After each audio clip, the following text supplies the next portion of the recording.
লাম্মা নুজিলা B রাসূলিল্লাহি সাল্লাল্লাহু আলাইহি সাল্লাম, দেখেন এটাই মনে করেন রুমাল।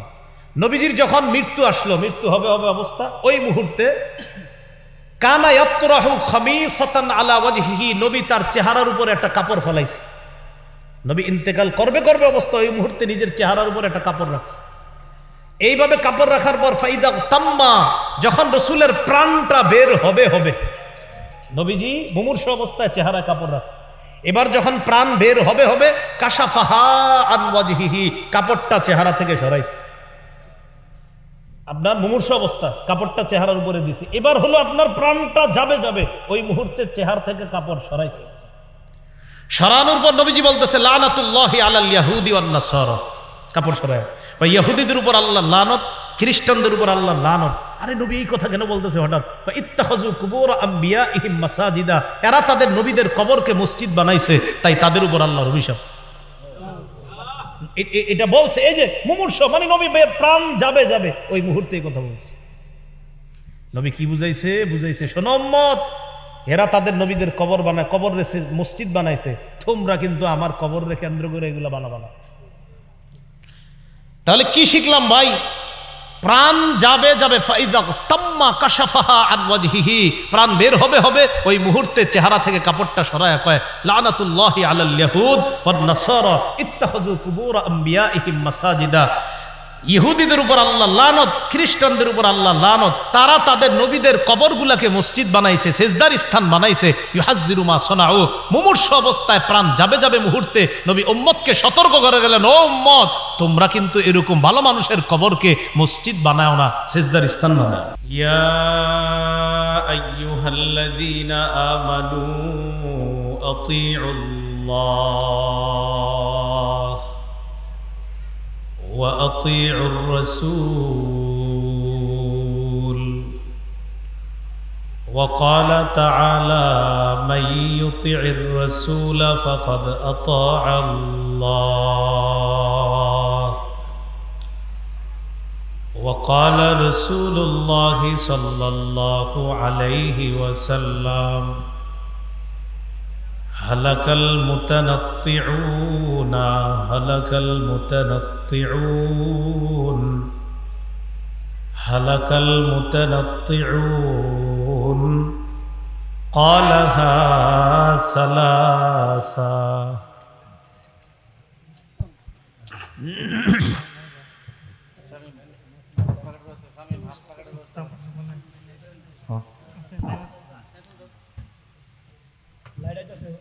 اللهم صل على محمد وعلى آل محمد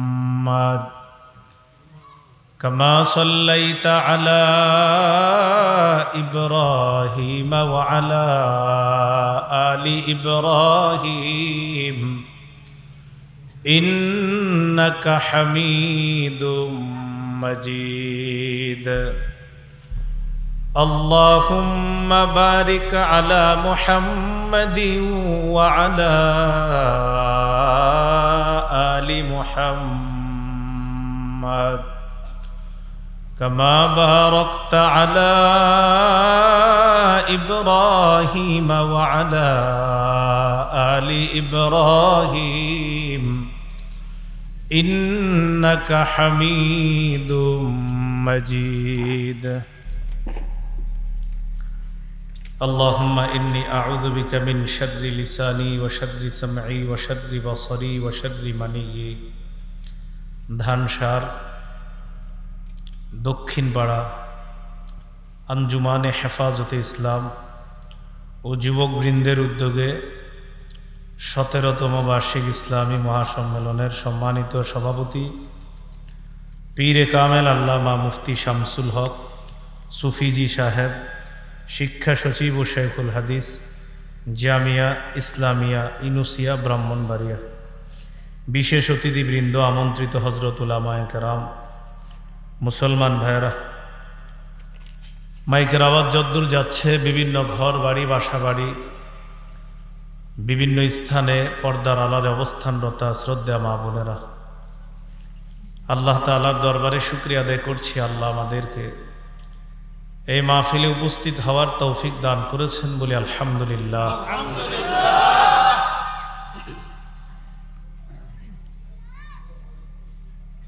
আমি আপনাদের সামনে পবিত্র কোরআনের কয়েকটি জায়গা থেকে কয়েকটি আয়াতে কারিমা তেলাওয়াত করেছি, একটি হাদিস আপনাদের সামনে পেশ করেছি। সূরা আলী ইমরানের 19 নম্বর আয়াতে আল্লাহ তাআলা বলেন, ইন্নাদ-দীনা ইনদাল্লাহিল ইসলাম, নিশ্চয়ই আল্লাহর কাছে দিন হলো ইসলাম। আল্লাহ তাআলা অন্য আয়াতে বলেন, ওয়ামাই ইয়াবতাগি গায়রাল ইসলামি দীনা, কেউ যদি ইসলাম ছাড়া অন্য কোনো কিছুকে দিন হিসাবে গ্রহণ করে, ফালাই ইউকবালা মিন, ইসলাম ছাড়া অন্য কোনো দিন কিছুতেই গ্রহণ করা হবে না, কবুল করা হবে না। ইসলাম আল্লাহর কাছে মনোনীত। ইসলাম যারা অনুসরণ করে তাদেরকে বলা হয় মুসলিম, মুসলমান, মুসলিমিন। আমাদের নাম মুসলিম রাখছি ইব্রাহিম আলাইহিস সালাম। আল্লাহ তাআলা বলেন, হুয়া সাম্মাকুমুল মুসলিমিন, তিনি তোমাদের নাম রাখছে মুসলমান। অর্থ হলো আত্মসমর্পণকারী জাতি, যারা নিজেদেরকে আল্লাহর কাছে একদম নত করে দেয়, সারান্ডার করে, আত্মসমর্পণ করে, এদেরকে বলা হয় মুসলিম। বহু বচনে মুসলিমিন, মুসলিমুন। তো আল্লাহ তাআলার কাছে মনোনীত ধর্ম একমাত্র ইসলাম। কি বলেন তো? ইসলাম, এটা হলো মনোনীত ধর্ম।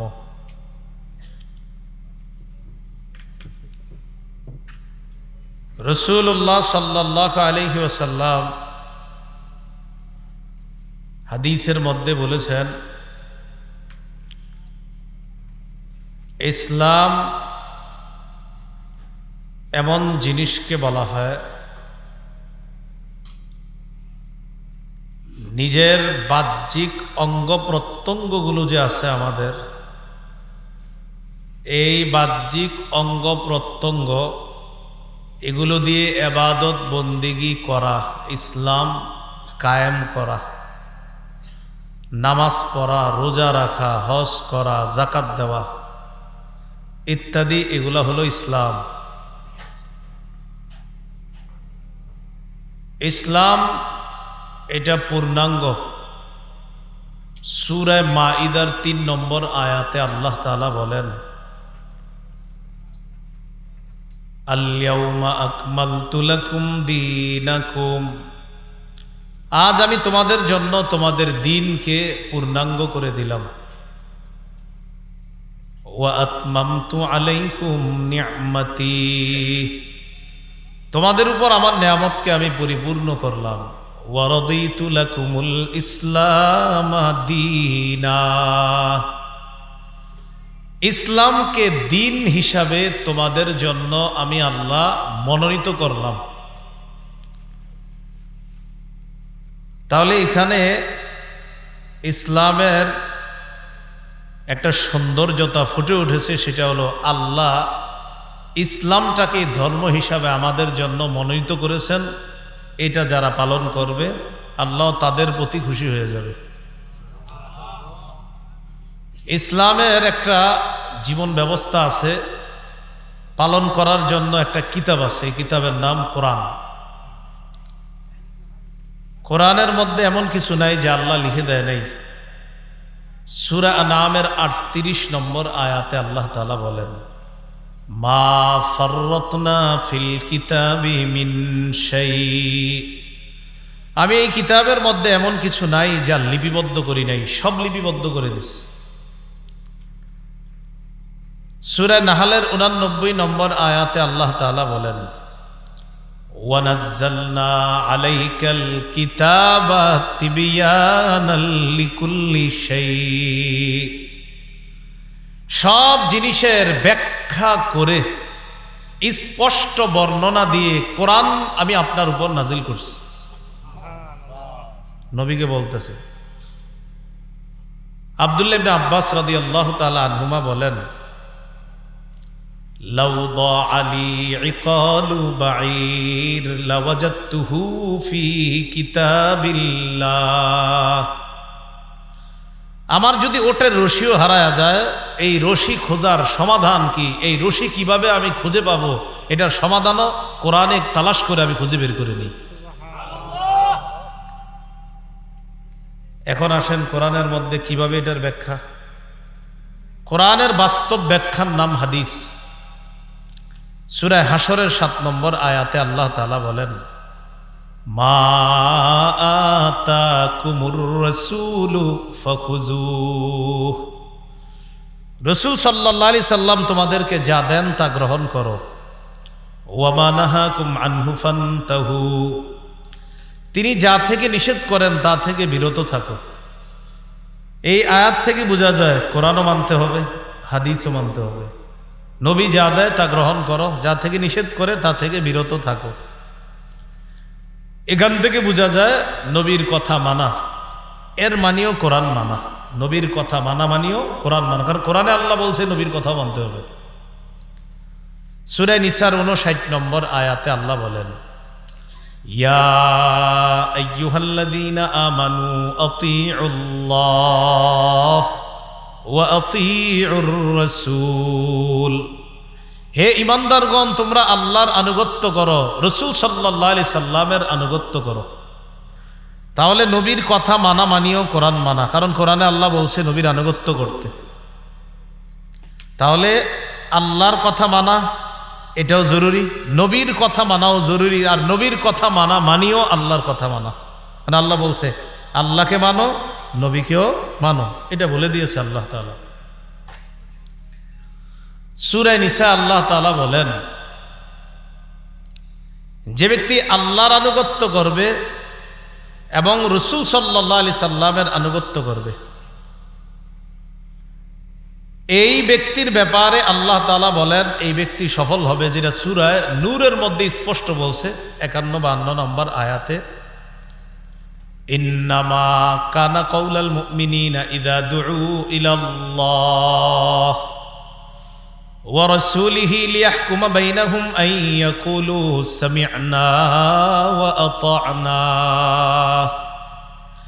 ইমানদারদেরকে যখন আল্লাহর দিকে আর রাসূলের দিকে আহ্বান করা হয়, আসো কোরআন দিয়ে তোমারে বুঝাবো, আসো নবীর হাদিস দিয়ে তোমাকে বুঝাবো, তোমাদের মাঝে মীমাংসা করব, তখন ইমানদাররা জবাব দেয় শুনলাম, মেনে নিলাম। ইমানদারদেরকে যখন বলা হয় আসো কোরআন দিয়ে তোমাদের মাঝে ফায়সালা করব, হাদিস দিয়ে তোমাদের মাঝে ফায়সালা করব, তখন ইমানদাররা স্বতঃস্ফূর্তভাবে সন্তুষ্ট চিত্তে তারা বলে সামি'না ওয়া আতা'না, শুনলাম মানলাম। কি বলে? শুনলাম মানলাম। এই জন্য মনে রাখবেন রাসূল সাল্লাল্লাহু আলাইহি সাল্লামের হাদিস এটা ওহী। বলেন নবীর হাদিস কি? ওহী। এটাকে বলা হয় ওহী গায়রে মাতলু। ওহী দুই প্রকার, প্রথমত একটা মাতলু আর একটা গায়রে মাতলু। একটা ওহী তেলাওয়াত করা হয় সেটা হলো কোরআন, আর একটা ওহী তেলাওয়াত করা হয় না সেটা হলো হাদিস। একটা ওহী এটা তেলাওয়াত করতে হয়, এটা নামাজে পড়তে হয়, এটা আমরা পড়ি। আরেকটা গায়রে মাতলু, এটা হলো হাদিস। নবীর হাদিস, নবীর বক্তব্য ওহী দলিল। সূরা নাজমের ৩-৪ নম্বর আয়াতে আল্লাহ বলেন, মা ইয়ানতিকু আনিল হাওয়া ইন হুয়া ইল্লা ওয়াহয়ুন ইউহা। মুহাম্মদ সাল্লাল্লাহু আলাইহি সাল্লাম উনি নিজের থেকে কিছু বলে না, মন মতো কিছু বলে না। ইন হুয়া ইল্লা ওয়াহয়ুন ইউহা, তিনি তাই বলেন যা ওহী হিসাবে তার কাছে আসে, সেটাই তিনি বলেন। তাহলে নবীর হাদিস এটা ওহী। নবীর হাদিস যদি কেউ অস্বীকার করে তার ঈমান থাকবে না, কাফের হয়ে যাবে। সূরা আলী ইমরানের 32 নম্বর আয়াতে আল্লাহ তাআলা বলেন, কুল আতিউল্লাহ ওয়ার রাসূল ফাইন তাওয়াল্লাউ ফাইন্নাল্লাহা লা ইউহিব্বুল কাফিরিন। নবী আপনি বলেন তোমরা আল্লাহর আনুগত্য করো, রসুলের আনুগত্য করো। এই কথা বলার পরেও যদি তারা আল্লাহকে আর তার রসুলকে না মানে, এরা হবে কাফের, আর এই কাফেরদেরকে আল্লাহ ভালোবাসেন না। কোরআন অস্বীকার করা যেমন কুফরি, নবীর হাদিস অস্বীকার করাও কুফরি। এই জন্য কেউ যদি বলে শুধু কোরআন মানি, হাদিস মানবো না, ঈমান থাকবে না। কেন? হাদিস ছাড়া নামাজ যে জোহর 4 রাকাত, এটা প্রমাণ করা যাবে না। এশার নামাজ যে ফরজ 4 রাকাত, হাদিস ছাড়া প্রমাণ করা যাবে না। ফজরের নামাজ যে ফরজ 2 রাকাত, জোহর ফরজ 4 রাকাত, আসর ফরজ 4 রাকাত, মাগরিব ফরজ 3 রাকাত, এটা হাদিস ছাড়া প্রমাণ করা যাবে না। অতএব হাদিস অস্বীকার করা মানে হলো এই নামাজের এই অংশগুলো অস্বীকার করা। অতএব হাদিস অস্বীকার করা এটাও কাফের হয়ে যাওয়া। আর মনে রাখবেন, হাদিস যারা অস্বীকার করে, ছলে বলে কৌশলে তাদের মূল টার্গেট উম্মতকে কিভাবে নামাজ থেকে দূরে সরানো যায়। কারণ কোরআনে কোথাও লেখা নাই জোহর নামাজ 4 রাকাত। কোরআনে আছে রুকু করো, সিজদা করো। সূরা হজের 77-78 নম্বর আয়াতে আছে উবুদু, ইবাদত করো, ওয়ারকাউ, রুকু করো, ওয়াসজুদু, সিজদা করো। ইরকাউ ওয়াসজুদু ওয়াবুদু, রুকু করো, সিজদা করো, ইবাদত করো। কিভাবে করো এই কথাটা সেখানে নাই। এভাবে যে রুকু করবা আর এভাবে সিজদা করবা, এটা হাদিসে আছে। তাহলে হাদিস অস্বীকার করলে কাফের হয়ে যাওয়া। এই জন্য খুব সাবধান, কারো ফাঁদে পা দিয়েন না। আপনারা ইলেকট্রনিক মিডিয়া চালান তো, ফা দিয়েন না কারো। আপনারা বুঝাবে এইভাবে বুঝাবে, বুঝাইতে বুঝাইতে সহিহ বুখারীর 349 নম্বর হাদিস নিজে অস্বীকার করবে, আপনারা অস্বীকার করায় ছাড়াবে। কোন কিতাব? সহিহ বুখারীর 349 নম্বর হাদিসে আছে, মেরাজ থেকে নবী 50 ওয়াক্ত নামাজ নিয়ে আসছে। মুসা নবী বললেন কি দিছে আল্লাহ? কয় 50 ওয়াক্ত নামাজ। মুসা নবী বললেন ইন্না উম্মাতাকা লা ইতিকুন, আপনার উম্মত পারবে না 50 ওয়াক্ত পড়তে, কমায় আনেন। ইরজি ইলা রাব্বিক, রবের কাছে যান, ফাসআলহু তাখফিফ, গিয়ে বলেন কমায়া দিতে। আল্লাহর কাছে গেছে, কমায়া দিছে। আবার সাক্ষাৎ মুসা নবীর সাথে, কয় ওয়াক্ত? কয় 45। কয় পারবে না, আবার যান। এভাবে যাইতে আসতে 45 ওয়াক্ত কমাইছে। 5 5 5 5, কোনো বর্ণনায় 10ও আছে। 10 করে করে শেষে 5 কমায়া 45 কমাইছে। আছে কয় ওয়াক্ত? আর মুসা নবী কয় ওয়াক্ত? কয় 5 ওয়াক্ত। এটাও পারবে না, যান কমায় আনেন। মুসা নবীর কথা কিন্তু সত্য। আপনারা যেভাবে চুপচাপ আছেন, মনে হয় যে সবাই পরে 5 ওয়াক্ত। মানে এমনি চুপচাপ বুঝায় হুজুর না, মুসা নবী কইলেও না, আমরা তো পড়ি সবাই। মুসা নবী সত্য কথাই বলছে যে আপনি উম্মত 5 ওয়াক্ত পড়বে না সবাই, তো সঠিক, একদম সঠিক কথা কইছে। তো আমাদের নবী বললেন ইস্তাহিয়াইতু মির রাব্বি, আমার লজ্জা করতেছে আর কমায় আনতে। 5 ওয়াক্ত নিয়ে রওনা করি দুনিয়ার দিকে। রওনা করছে, আল্লাহ বলে দিলেন লা ইউবাদদালুল কওলু লাদাইয়া, হাবিব আমার কথার পরিবর্তন হবে না। 50 ওয়াক্ত দিয়েছিলাম, যদি 50 ওয়াক্ত পড়তো সওয়াব 50 ওয়াক্তের ছিল। আমার কথার পরিবর্তন হবে না। আপনার উম্মতকে 5 ওয়াক্ত বলেন, সওয়াব 50 ওয়াক্তই ঠিক থাকবে। হাদিস অস্বীকারী যারা, তারা এই জায়গায় এসে কয় এটা একটা আন্দাজি কথা, এটা নাকি ইমাম বুখারী মিথ্যা কথা ঢুকাই দিয়েছে এখানে। এটা হাদিস অস্বীকারীদের একটা অভিযোগ। এবং এই অস্বীকারী কারা? যাদের এই দেশে গুরু মনে করা হয়, হাদিস অস্বীকারী দলের এই গুরুদের একজনের বক্তব্য এটা। এই জন্য সাবধান, এই ফাঁদে পা দিবেন না। হাদিস অস্বীকার করলেও কাফের হয়ে যাবে। আল্লাহ হেফাজত করেন। সূরা নিসার 80 নম্বর আয়াতে আছে নবীর কথা মানা মানি আল্লাহকে মানা। সুবহানাল্লাহ। আল্লাহ বলেন মাইয়ুতির রাসূল ফাকাদ আতা আল্লাহ, যে ব্যক্তি আল্লাহকে যে ব্যক্তি রসুলকে মানবে, মাইয়ুতির রাসূল, যে নবীর আনুগত্য করবে, তার হাদিসের আদেশ নিষেধগুলা যে মানবে, ফাকাদ আতা আল্লাহ, সে আল্লাহকে মানলো। কাকে মানলো? আল্লাহ। এইগুলো আজকের আলোচনার ভূমিকা। তাহলে আল্লাহর কাছে মনোনীত ধর্মের নাম কি? ইসলাম পালনের জন্য একটা কিতাব আছে, কি নাম? কোরআন। কোরআনের ব্যাখ্যা বোঝার জন্য কিছু বিষয় আছে, এগুলোর নাম কি? হাদিস। তাহলে মনোনীত ধর্মের নাম ইসলাম। বোঝার জন্য একটা কিতাব আছে, কিতাবটার নাম এই কোরআনের বাস্তব একটা ব্যাখ্যা আছে, ব্যাখ্যার নাম মনে থাকবে তো ইনশাআল্লাহ। আচ্ছা, এখন এই ইসলাম পালন করতে গিয়ে আমরা কিছু বাড়াবাড়ি করি। কি করি বলেন তো? বাড়াবাড়ি করি, আবার কিছু সারাসারি করি। বাড়াবাড়ি এমন করি যেগুলা করতে বলে নাই আল্লাহ তাআলা, এগুলা করি। আর সারাসারি এমন করি যেটা করা দরকার ভাব নিতে গিয়ে ওটাও করি না। এটা হলো বাড়াবাড়ি, যেটা করতে বলে নাই করি, আর যেটা ছাড়তে বলে নাই এটা ছাড়ি। যেটা করতে বলে নাই এটা করি, আর যেটা ছাড়তে বলে নাই সেটা ছাড়ি। তাহলে বাড়াবাড়িও করা যাবে না, ছাড়াছাড়িও করা যাবে না। করতে বলে নাই করি, এটা বাড়াবাড়ি। ছাড়তে বলে নাই ছাড়ি, এটা ছাড়াছাড়ি। একটা হলো বাড়াবাড়ি আর একটা ছাড়াছাড়ি। বাড়াবাড়ি এবং ছাড়াছাড়ি এই দুইটার মাঝামাঝি থাকতে হবে। এটাকে বলা হয় মধ্যমপন্থী জাতি। এই জাতিকে বলা হয় কি, যে জাতি মধ্যম পন্থা অবলম্বন করে, তারা বাড়াবাড়িতেও নাই, ছাড়াছাড়িতেও নাই। এটা হলো মধ্যম পন্থা জাতি। আর এই ব্যাপারে আল্লাহ কোরআনে বলছেন, ওয়াকাযালিকা জাআলনাকুম উম্মাতাও ওয়াসাতা, অনুরূপ ভাবে আমি তোমাদেরকে বানিয়েছি উম্মাতাও ওয়াসাতা, মধ্যমপন্থী একটি জাতি বানিয়েছি। তাহলে এবার আসেন, ইসলাম মনোনীত ধর্ম পালন করার জন্য একটা কিতাব আছে, কি নাম? এটা বুঝার জন্য একটা ব্যাখ্যা আছে, কি? ইসলাম পালন করতে গিয়ে বাড়াবাড়িও করা যাবে না, ছাড়াছাড়িও। এখন কথা হলো, এই বাড়াবাড়ি আর ছাড়াছাড়ি এগুলা শিখবো কোথায়? ওই কোরআন আর হাদিস থেকে, যে কোনগুলা বাড়াবাড়ি কোনগুলা ছাড়াছাড়ি। বাড়াবাড়ির মধ্যে আমাদের সমাজে কিছু বাড়াবাড়ি আছে, এটার নাম হলো বেদাত। কি নাম বলেন তো? বেদাত। করতে বলে নাই, হে করে, আবেগে করে, চোখের পানি চাইরা সব শেষ করে, আর কয় এরকম আবেগ, কত চোখের পানি আসতেছে, কিন্তু কাজটা বেদাত। তাহলে চোখের পানি যদি ফালাইতে ফালাইতে পুকুর ভরায় ফেলে, কিন্তু কাজ যদি হয় বেদাত, কিয়ামত পর্যন্ত এটা বেদাত, এটা প্রত্যাখ্যাত, এটা পরিত্যাজ্য। বেদাত বেদাত, এটার যতই চোখের পানি আর যাই কিছু দেখানো হোক, বেদাত, এটা ইসলাম সমর্থন করে না, আমরাও সমর্থন করি না। যারা বেদাতি কর্মকাণ্ড করবে তাদের এই বেদাতি কর্মকাণ্ডের ব্যাপারে প্রতিবাদ করা, এটা আমাদের দায়িত্ব। আগেও ছিল, এখনো আছে, ভবিষ্যতে থাকবে। বেদাতি কর্মকাণ্ডের সাথে খাঁটি মুসলমান কখনো আপোষ করতে পারে না। তাহলে বেদাতি এটা হলো কি? ছাড়াছাড়ি, ইয়া বাড়াবাড়ি। বেদাতি কর্মকাণ্ড এগুলা কি বলেন? করতে বলে নাই, হে করব। এইভাবে দুরূদ পড়েন, কয় না আমি একটু অন্যভাবে করব। এইভাবে ইবাদতটা করেন, কয় না আমি একটু অন্যভাবে করব। আপনি অন্যভাবে করতে হইলে তো নবীর আদর্শ লাগবে এখানে, কয় না এখানে মন মতো করলে হবে। এটা মন মতো করলে হবে না। আল্লাহ আমাদেরকে হেফাজত করেন। আল্লাহ তাআলা পবিত্র কোরআনে বলেন, ইন্নাল্লাহা লা ইউহিব্বুল মু'তাদিন, সীমালঙ্ঘনকারী যারা, তাদেরকে আল্লাহ ভালোবাসেন না। বলেন, সীমালঙ্ঘনকারীদেরকে আল্লাহ কি করেন না? ভালোবাসেন না। আল্লাহ বলেন, তিলকা হুদুদুল্লাহ ফালা তা'তাদুহা।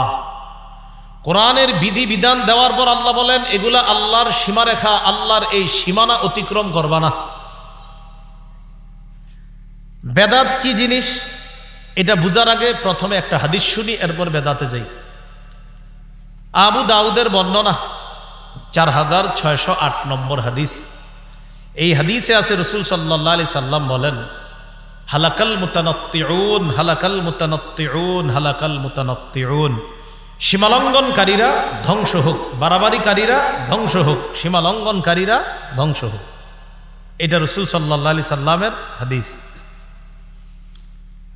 এবার আসেন, সহিহ বুখারীর একটা বর্ণনা শুনি। আম্মাজান আয়েশা সিদ্দিকা রাদিয়াল্লাহু তাআলা আনহার বর্ণনা, বুখারীর 2697 নম্বর হাদিস, 2697।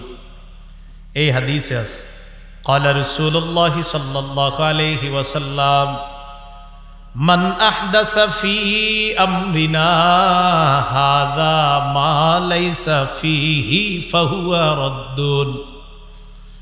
রাসূলুল্লাহ সাল্লাল্লাহু আলাইহি সাল্লাম বলেন, আমাদের এই শরীয়তের মধ্যে ইবাদতের নামে সওয়াবের আশায় কেউ যদি নতুন কিছু আবিষ্কার করে, এটা প্রত্যাখ্যান করা হবে, এটা ছুঁড়ে ফেলে দেওয়া হবে, এটাকে গ্রহণ করা হবে না।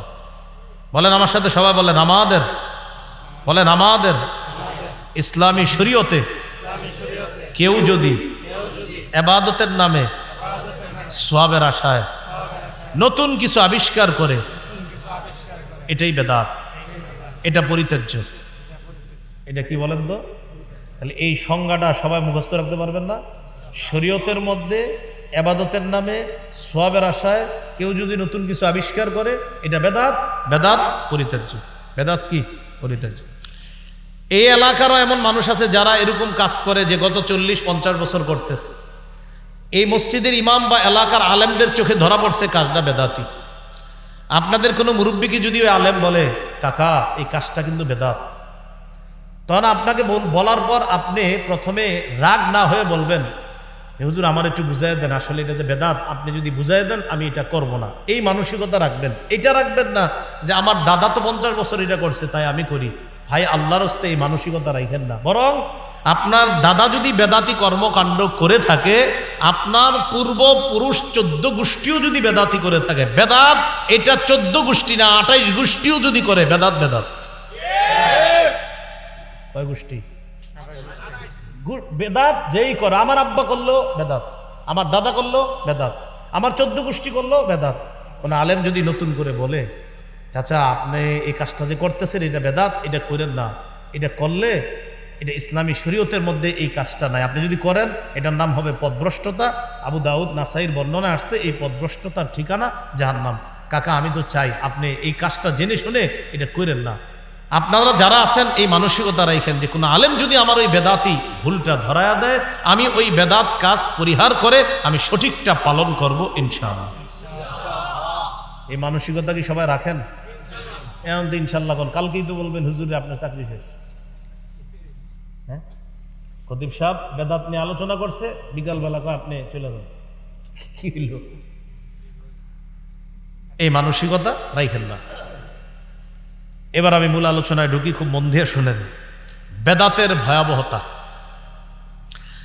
বেদাতের 1 নম্বর ভয়াবহতা, বেদাতি তার বেদাতি কর্মকাণ্ড না ছাড়া পর্যন্ত তার তওবা আল্লাহ কবুল করে না।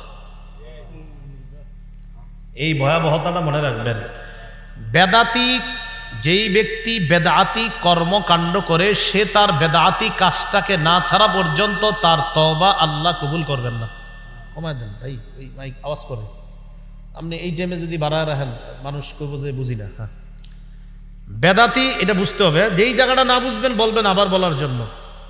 বেদাতি তার বেদাতি কর্মকাণ্ড না ছাড়লে তার তওবা আল্লাহ কবুল করবেন না। এটা 1 নম্বর ভয়াবহতা। সহিহুত তারগীব কিতাবের নাম 54 নম্বর হাদিস। এই হাদিসে আছে ক্বালা রাসূলুল্লাহ সাল্লাল্লাহু আলাইহি ওয়াসাল্লাম ইন্নাল্লাহা হাজাবাত তাওবাতা আন কুল্লি সাহিবি বিদআতিন হাত্তা ইয়াদা বিদআতা। রাসূলুল্লাহ সাল্লাল্লাহু আলাইহি ওয়াসাল্লাম বলেন, বেদাতি কর্মকাণ্ড যেই ব্যক্তি করে সেই ব্যক্তি তার বেদাতি কর্মকাণ্ড না ছাড়ার আগ পর্যন্ত তার তওবা আল্লাহ কবুল করেন না। নাউজুবিল্লাহ। বেদাতি কাজ না ছাড়লে তওবা কবুল করে না। এখানে অনেক ছেলে আছেন, এমন যুবক আছেন যে আপনার আব্বা বেদাতি কাজ করে, এটা আপনি জানেন। এমন হুজুরদেরকেও বলছেন হুজুর আমার আব্বা তো করে, কি করব? পারলে আপনার আব্বার পায়ে ধরেন, পায়ে ধরে বলেন আব্বা এটা করেন না। বেদাতি কাজ না ছাড়া পর্যন্ত তার তওবা আল্লাহ কবুল করেন না। 1 নম্বর ভয়াবহতা। বেদাতের 2 নম্বর ভয়াবহতা, বেদাতি ব্যক্তি যতই বলুক যে আমি নবীরে খুব মহব্বত করি, কিন্তু রসুল বলছে তুমি আমার হাউজে কাউসারের পানি পান করতে পারবা না। বেদাতি ব্যক্তি যতই বলুক যে আমি নবীর মহব্বত করি, যেমন নবীর মহব্বত করে এরকম দাবিদারদের অনেকে বলে নবীর প্রেমের কোনো দলিল লাগে না। কি বলে? নবীর প্রেমের, এটা কইয়ার পরে আপনার যত উল্টাপাল্টা কাজ করে নবীর প্রেমের দলিল লাগে না। ওয়াহাবিরা বলে নবীর প্রেম কি জিনিস, তো এই কথা বইলে আমাদেরকে বইলা বলে কি নবীর প্রেমের কি আবার দলিল লাগে কিনা। আমরা বলি রাসূল সাল্লাল্লাহু আলাইহি সাল্লামকে আমরা ওইভাবে মহব্বত করব যেইভাবে সাহাবীরা মহব্বত করছে। যেমন এক সাহাবী নবীর খেদমত করছে, খেদমত করার পর রাসূল সাল্লাল্লাহু আলাইহি সাল্লাম, সম্ভবত এই বয়ানটা আমার শুনছেন, দেখবেন নামাজের ব্যাপারে আমার একটা আলোচনা আছে, এটা হয়তো অনেকে শুনছেন, ওই জায়গায় এই বয়ানটা আছে। নবীর এক সাহাবী নবীর খেদমত করছে, উজুর পানি আগায় দিচ্ছে, তো দেওয়ার পর নবীজি সাল্লাল্লাহু আলাইহি সাল্লাম তার সাহাবীকে বললেন সাল, এই তুমি আমার কাছে কিছু চাও, তুমি যা চাইবা তাই দেওয়া হবে। সুবহানাল্লাহ, খেদমত করছে। সাহাবী বুদ্ধি করে কি বলছে দেখেন, ইন্নী আসআলুকা মুরাফাকাতাকা ফিল জান্নাহ, ইয়া রাসূলুল্লাহ আমি জান্নাতে আপনার আশেপাশে থাকতে চাই, আপনার সাথী হতে চাই জান্নাতে। কি পরিমাণ বুদ্ধি! সহিহ মুসলিমে আসছে বর্ণনা। নবীজি অবাক হয়ে বললেন আগায়রা জালিকা, এছাড়া তুমি অন্য কিছু চাও না? না, এটাই চাই আমি। নবীজি সাল্লাল্লাহু আলাইহি সাল্লাম বললেন আমার সাথে যদি জান্নাতে আশেপাশে থাকতে চাও, আমার কাছাকাছি থাকতে চাও, তাহলে একটা ইবাদত বাড়ায় দিবা, আইননি, তুমি আমাকে সাহায্য করো, বিকাসরতিস সুজুদ, বেশি বেশি সিজদা করে, মানে বেশি বেশি নামাজ পড়ো আর জান্নাতে আমার তত কাছাকাছি এসে যাও। নবী বললেন নামাজ পড়লে নবীর কাছে থাকা যাবে, আর হ্যাঁ কয় নবীরে মহব্বত করতে দলিল লাগে না। এই জন্য দেখবেন অনেকে বলে আমি নামাজ রোজা না করলেও কি হবে, আমার ভিতরে নবীর প্রেম আছে। আর রসুল কয় নামাজ পড়ো আমার জান্নাতে কাছাকাছি থাকো। কি বলতেছে? নামাজ না পড়লেও প্রেম আছে। আর নবী কয় না না না, নামাজ পড়ে আমার কাছাকাছি আসো। তাহলে বলেন নামাজ ছাড়া নবীর কাছে যাওয়ার দলিল না নামাজ পড়ে কাছে যাওয়ার দলিল? অথচ মানুষ এখন ডায়লগ দিচ্ছে নামাজ রোজা না করলেও নবীর প্রেম আছে। না, এইভাবে না বলা। আমার বয়ানের একটা মূলনীতি হলো কোনো এমন শব্দ না বলা যে শব্দ আপনার কাউকে আঘাত করে, এরকম না বলা। এইভাবে সুন্দর করে বলা, এটা আমরা এমনভাবে বলবো যেন অন্যরা কথাটা বুঝে আমল করতে পারে। দেখেন, নামাজ পড়া হলো নবীর মহব্বতের দলিল, অথচ বলছি কি যে নামাজ না পড়লেও নবীর প্রেম আছে। আর রসুল বলছে না না, নামাজ পড়ে আমার কাছাকাছি আসো, আর সে বলতেছে না আমি নামাজ ছাইরাও নবীর প্রেম আছে। সম্পূর্ণ আলাদা হয়ে গেল না? তেন আপনারা বুঝে থাকলে বলেন, নবীর কাছাকাছি হওয়া এটা কি নামাজ পড়ে না নামাজ ছেড়ে? এই তো বুঝে আসছে। আল্লাহ কথাগুলা বোঝার তৌফিক দান করে। তো রাসূলুল্লাহ সাল্লাল্লাহু আলাইহি সাল্লাম বলেন, যেই ব্যক্তি বেদাতি কর্মকাণ্ড করবে সে হাউজে কাউসারের পানি থেকে বঞ্চিত হবে। দলিল সহিহ বুখারীর বর্ণনা 6583 এবং 6584 নম্বর হাদিস। এই দুই হাদিসটা, দুটোটা হাদিস মিলে হাদিসটা শোনাই। রাসূলুল্লাহ সাল্লাল্লাহু আলাইহি ওয়াসাল্লাম, আনা ফারাতুকুম আলাল হাউজ, কিয়ামতের ময়দানে তোমাদের আগে আগে আমি হাউজে কাউসারের পারে চলে যাব। মান মাররা আলাইয়া শারিবা ওয়া মান শারিবা লাম ইয়াজমা আবাদা, আমার সামনে দিয়ে আমার যে কোনো উম্মত যাবে, অতিক্রম করা মাত্রই আমার কাউসারের পানি পান করবে। আর কাউসারের পানি পান করবে যে জান্নাতে যাওয়ার আগে সে আর পিপাসার্ত হবে না। নবীজি বলেন, আমি কাউসারের পারে দাঁড়িয়ে থাকবো, আমার পাশ দিয়ে যে অতিক্রম করবে সে কাউসার পান করবে, আর কাউসার যে পান করবে সে জান্নাতে যাওয়ার আগে আর পিপাসার্ত হবে না। এতটুকু বুঝছেন না সবাই? এবার কি করে দেখেন, সুম্মা লা ইয়ারিদান্না আলাইয়া আকওয়াম আ'রিফুহুম ওয়া ইয়া'রিফুনানি, এরপর আমার সামনে একদল মানুষ আসবে যাদেরকে আমি চিনি তারাও আমাকে চিনবে। তো নিয়ম অনুযায়ী যাদেরকে আমি চিনবো তারা আমার উম্মত, আর তারাও আমাকে চিনবে, আমি তাদের নবী। তো নিয়ম অনুযায়ী আমি কাউসার পান করাবো তাদেরকে। সুম্মা ইউহালু বাইনি ওয়া বাইনাহুম, যেই মাত্র আমি তাদেরকে কাউসার পান করাইতে চাইবো ওই মুহূর্তে আমার আর তাদের মাঝে প্রতিবন্ধকতা সৃষ্টি করা হবে, একটা আড়াল হয়ে যাবে। এটা বুখারীর 6583 নম্বর হাদিসে, বাস এতটুকু শেষ। এবার পরের অংশটা আছে 6584 নম্বর হাদিস। এরপর আল্লাহ নবী বলেন, ফাকুলু ইয়া রাব্বি ইন্নাহুম মিন্নি, আমি বলবো আল্লাহ এরা তো আমার উম্মত, মাঝখানে পর্দা বললো কেন, আমি কাউসার পান করাবো না? আল্লাহর পক্ষ থেকে জবাব দেওয়া হবে, ইন্নাকা লা তাদরি মা আহদাসু বা'দাক, হাবিব আপনি জানেন না দুনিয়া থেকে আপনি বিদায় নিয়ে চলে আসার পর এরা ইসলামের মধ্যে নতুন নতুন কি বেদাত আবিষ্কার করছে এটা আপনি জানেন না, এই জন্য তাদেরকে আপনি কাউসার পান করাবেন না। যেই নবী একটু আগে কাউসার পান করাইতে চায়, যেই মাত্র এই কথা জানবে এরা হলো বেদাতি, সাথে সাথে আল্লাহ নবী বলবেন, ফাকুলু সুহকান সুহকান লিমান গায়্যারা বাদি, দূর হও, আমি দুনিয়া থেকে বিদায় নেওয়ার পর আমার এই দিন যে পরিবর্তন করে দিয়েছে, ইসলাম যে পরিবর্তন করে দিয়েছে, অর্থাৎ ইসলামের মধ্যে আমি যে দিনটা দুনিয়াতে রেখে আসলাম এটার মধ্যে ইবাদতের নামে নতুন কিছু যে সৃষ্টি করছে, এই ব্যক্তি আমার সামনে থেকে দূর হও, দূর হও, আমি তোমার চেহারা দেখতে চাই। একটু আগে চাইলেন কাউসার পান করাবো, আবার আল্লাহরে বললেন আল্লাহ এরা না আমার উম্মত, আমি এদেরকে পান করাবো না। আল্লাহ কয় না, কেন? এরা বেদাতি কর্মকাণ্ড সৃষ্টি করেছে, তাই এদেরকে আপনি কাউসার পান করাবেন না। তখন নবী বলবে আমার সামনে থেকে দূর হও, দূর হও, আমি তোমাদের চেহারাও দেখতে চাই না, আমি বিদায় নেওয়ার পর যারা ইসলামে নতুন কিছু আবিষ্কার করেছো আমার সামনে থেকে তোমরা দূর হয়ে যাও। তাহলে বেদাতের 2 নাম্বার ভয়াবহতা শিখলাম, কাউসার থেকে বঞ্চিত হবে। 1 নাম্বার তওবা কবুল হবে না, 2 নাম্বার হাউজে কাউসার থেকে বঞ্চিত। বেদাতের 3 নাম্বার ভয়াবহতা, এটা আমার সাথে বলতে হবে। বলেন, যে বেদাত কাজ করে, বলেন যে বেদাতিকে আশ্রয় দেয়, এক হলো নিজে বেদাতি কর্মকাণ্ড করে, দুই বেদাতিকে আশ্রয় দেয়।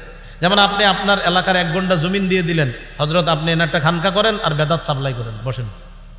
কথার কথা, আপনারা তো বিভিন্ন কিছু বানান, আর এই বানানোর গ্রানটা কিন্তু ভৈরব ব্রিজের পর থেকেই শুরু হয়ে যায়।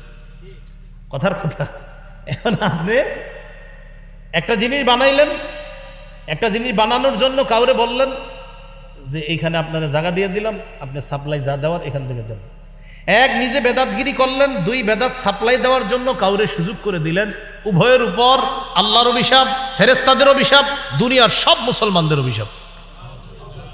দলিল সহিহ বুখারীর 3172 নম্বর হাদিস।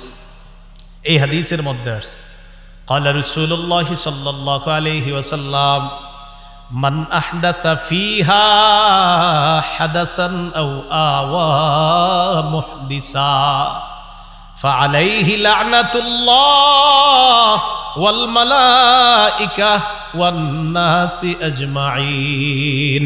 যে ব্যক্তি বেদাতি কাজ করে আর কোনো বেদাতিকে যে আশ্রয় দেয়, যে ব্যক্তি বেদাতি কাজ করে অথবা কোনো বেদাতিকে আশ্রয় দেয়, তার উপর আল্লাহর অভিশাপ, ওয়াল মালাইকা ফেরেশতাদের অভিশাপ, ওয়ান নাসি আজমাইন সারা দুনিয়ার সকল মানুষের অভিশাপ। কাকারা, চাচারা, ভাইয়েরা, আমার বাবার বয়সীরা হাতে পায়ে ধরে বলি, বেদাতি কাজ করেন না, বেদাতি কর্মকাণ্ড করবেন না।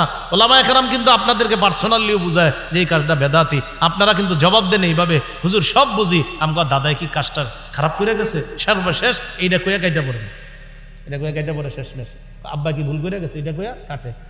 আব্বাই কি ভুল করছে, এই জবাবটা কাদের ছিল জানেন? কোরআন খুইলেন, এই জবাবটা ছিল কাফেরদের। কাদের ছিল? ইব্রাহিম নবী দাওয়াত দিলেন, তোমরা কাদের ইবাদত করো, উফিল লাকুম ওয়া লিমা তা'বুদুনা মিন দুনিল্লাহ, আফসোস তোমাদের জন্য আর যাদের ইবাদত করো। এইগুলা বুঝাইতে বুঝাইতে এরাও বুঝছে যে আসলে আমরা অন্যায় করতেছি, এগুলা বুঝছে। বুঝার পর সর্বশেষ জবাব দেখি, ওয়াজাদনা আবাআনা কাযালিকা ইয়াফআলুন। কই ইব্রাহিম তোমার সব কথা বুঝছি, এবার আর কিছু বুঝতে চাই না, আমগো বাপ দাদাদেরকে কি এইগুলা করতে দেখছি, তাই আমরাও করব। কাফেররা সর্বশেষ জবাব। ইব্রাহিম নবী যুক্তি দিয়ে বুঝাই দিছে, এই যে ইবাদত করতেছো, যাদের সামনে মাথা ঝুঁকাইতেছো, উনি জানেন আপনারা সবগুলারে একদম সাইজ কইরা একটারে ঠিক রাখছে। তো সবাই আসছে, আসার পর কয় কে করলো? ইব্রাহিম নবী কয় কে করছে বুঝো না, বাল ফাআলাহু কাবীরুহুম হাযা, তাদের বড়টা করছে। বড়টা দ্বারা উনি বুঝাইছে নিজেরে, এরা বুঝছে ওইটা। ফাসআলুহুম ইন কানু ইয়ানতিকুন। তো যেই খোদাগুলারে এই জায়গায় পড়ে রইছে, এবারে জিজ্ঞাসা করো, কথা বলতে পারলে এরাই তো জবাব দিবে, তোমরা না তাদের ইবাদত করো। এখন তারা চিন্তা করলো তাদেরকে জিজ্ঞাসা করবো। সুম্মা নুকিসু আলা রুউসিহিম, মাথা নিচের দিকে করে তারা মনে মনে বলতে লাগলো, লাকাদ আলিমতা মা হাউলা ইয়ানতিকুন। চিন্তা করলো আসলেই তো ঠিক, এরা কি কথা বলতে পারে? এবার দেখেন মাথা উঠে ইব্রাহিম নবীর কয়, ইব্রাহিম তুমি তো জানো এরা যে কথা বলতে পারে না। কি কই দেখেন, কয় ইব্রাহিম তুমি তো জানো এরা যে কথা বলতে পারে না। ইব্রাহিম ইন্না লিল্লাহ, ও যারা কথা বলতে পারে না এদেরকে আপনারা খোদা মানেন? বলতেছে। তখন সবার বুঝাই এসে গেছে, তাই তো, যারা কথা বলতে পারে না এদেরকে আবার খোদা মানি কিভাবে? সব বুঝ আসার পর সর্বশেষ কথা, তুমি যা বুঝার বুঝাও, আব্বারা করছে আমরাও করি। তো ইমাম সাহেবও বুঝায় পার্সোনালি, খতিব সাহেবও বুঝায়, এলাকার আলেমরা বুঝায় যে এটা বেদাত, এটা করেন না। সর্বশেষ জবাবটা দেয়, আঙ্গু দাদা কি ভুল করছে? এই জবাব আজকে থেকে আর দিয়েন না। উনি যদি কইরা থাকে দোয়া করেন যে আল্লাহ যেন মাফ করে দেয়, যে আল্লাহ এটা তো উনি না বুঝা করছে, এই জন্য এইভাবে বলেন আল্লাহ মাফ করেন। কিন্তু আপনি বুঝা শুনে কেন বেদাত করবেন? তাহলে 3 নাম্বার, যে বেদাতগিরি করে, বেদাতিকে আশ্রয় দেয়, তার উপর আল্লাহর অভিশাপ, ফেরেশতার অভিশাপ, সকল মানুষের অভিশাপ। আল্লাহ বেদাতি কর্মকাণ্ড থেকে আমাদেরকে হেফাজত করেন। 4 নাম্বার, যে ব্যক্তি বেদাত করে, যেই এলাকায় একটা বেদাত নতুন করে চালু হয় আর ওই বেদাত যদি প্রচার প্রসার হয়ে যায়, ওই এলাকা থেকে একটা প্রতিষ্ঠিত সুন্নত আল্লাহ উঠায় নেয়।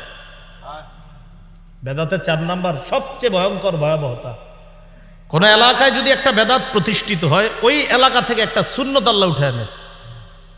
এই সুন্নত আর কিয়ামতের আগে তাদের কাছে আল্লাহ ফিরায় দেয় না। এই জন্য এলাকার উলামায়ে কেরামের কাছে আমার দাবি, এবং আপনারাও তাদেরকে সহযোগিতা করবেন, এই এলাকায় যদি কোনো বেদাত প্রতিষ্ঠিত হয়, আপনারা সম্মিলিতভাবে ওই প্রতিষ্ঠিত বেদাতকে দূর করবেন। পারবেন না ইনশাআল্লাহ? না হয় খেয়াল রাখবেন যে আল্লাহ রসুলের সুন্নত একটা আল্লাহ উঠায় নিবে, যেই সুন্নতটা কিয়ামতের আগে আল্লাহ আর ফিরাইয়া দিবে না। সুনানে দারিমির বর্ণনা 94 নম্বর হাদিস, মুকদ্দিমার মধ্যে আনছে হাদিসটা।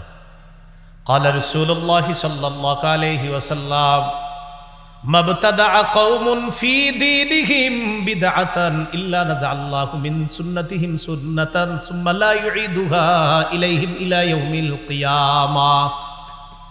কোন এলাকার মধ্যে যদি কোনো জাতি তাদের ধর্মের মধ্যে একটা বেদাত আবিষ্কার করে আর ওই বেদাত যদি প্রতিষ্ঠিত হয়ে যায়, ওই এলাকা থেকে একটা সুন্নত আল্লাহ উঠায় নেয়, কিয়ামতের আগে ওই সুন্নত আর আল্লাহ ফিরায় দেয় না। মেসওয়াক করার সংখ্যা কি হুজুর কমছে না বাড়ছে? কমতেছে দিন দিন। এত মেসওয়াকের ওয়াজ প্রতি ওয়াজে হয়তো আজকে আসরের পরে কেউ কইছে মেসওয়াক করতে, বা মাগরিবের পরে বলছে, কমছে কেন? ওই যে আমগো অন্য দিক দিয়ে সমস্যা, জন্য আল্লাহ তাআলা ওই তৌফিক দিতেছে না যে তোমাদের এলাকা বেদাত, তো সুন্নতের তৌফিক কেমনে পাইবে?